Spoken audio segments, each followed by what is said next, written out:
कहानी की शुरुआत होती है जेनिफर नाम की एक लड़की से, जो अपने बेस्ट फ्रेंड टॉम और बाकी 3 दोस्तों के साथ जंगल की ओर जा रही थी। दरअसल जिस आइलैंड पर वो लोग रहते थे वहाँ माइनिंग का काम बहुत चलता था, तो ये लोग माइन के पास जाकर धमाके देखना चाहते थे। मगर जैसे ही वो फेंस तक पहुँचे तो एक बच्चा डर गया और वो वापस अपने घर चला गया। फिर बाकी चारों बच्चे एक पहाड़ी के पीछे छुपकर धमाका होने का इंतजार करने लगे, पर जब काफी देर तक कोई धमाका नहीं हुआ तो वो उदास होकर वहाँ से चल दिए। फिर जब वो जंगल में आगे बढ़ रहे थे तो रास्ते में उन्हें एक छोटी सी सुरंग दिखाई दी। अब उन्होंने अंदर जाने का फैसला किया और एक एक करके सुरंग में घुस गए। कुछ ही देर में उनके सामने पानी से भरा हुआ एक गड्ढा आया। उस गड्ढे में पानी के नीचे एक चमकदार गोला था। जेनिफर को लगा कि शायद ये कोई मीटियोरॉइड है। तब टॉम खुद पानी में कूद गया और उस गोले को बाहर ले आया। मगर जैसे ही वो सुरंग से बाहर निकले तो उस गोले ने चमकना बंद कर दिया। बच्चों ने देखा कि एक अंडे की तरह दिख रहा था। फिर टायशीक नाम के एक लड़के ने कहा कि अंडा किसी जादूगर का लग रहा है। एक बार उसके दादाजी ने उसे बताया था कि पूर्णिमा की रात को पहाड़ों में एक सुरंग निकलती है जिसमें वो जादूगर रहता है। जो भी उस सुरंग में जाएगा वो बूढ़ा होकर वापस आएगा। लेकिन बाकी किसी ने भी उसकी बात पर विश्वास नहीं किया, क्योंकि वो बूढ़े नहीं हुए थे।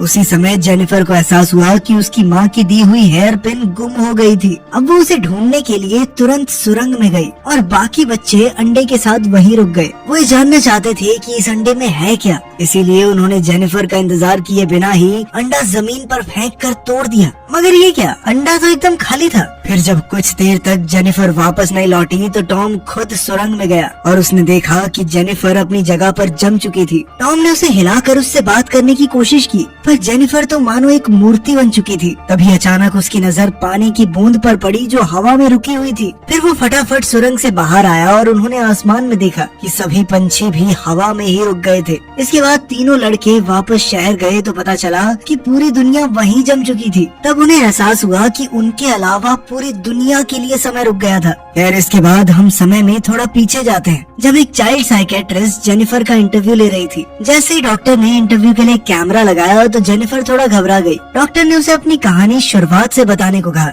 जेनिफर ने कहा कि कुछ साल पहले उसकी माँ ने डो क्यू नाम के एक आदमी से शादी की, पर फिर कुछ ही समय बाद उसकी माँ चल बसी और तब से जेनिफर डो क्यू के साथ ही रह रही थी। डो क्यू हवानो नाम के एक आइलैंड पर एक कंस्ट्रक्शन साइट में काम करता था, इसीलिए जल्द ही वो दोनों इस आइलैंड पर ही रहने आ गए। अपनी माँ की मौत के बाद जेनिफर कभी खुश नहीं रह पाई थी। वो किसी से ज्यादा बात नहीं करती थी और उसे डो क्यू भी पसंद नहीं था। खैर अब आइलैंड पर वो एक नए स्कूल में गई जहाँ वो नए दोस्त बना सकती थी, पर यहाँ भी वो अकेला रहना ही पसंद करती। उधर डो क्यू कंस्ट्रक्शन साइट का चीफ था, इसीलिए उसे रात भर काम पर ही रहना पड़ता। वहाँ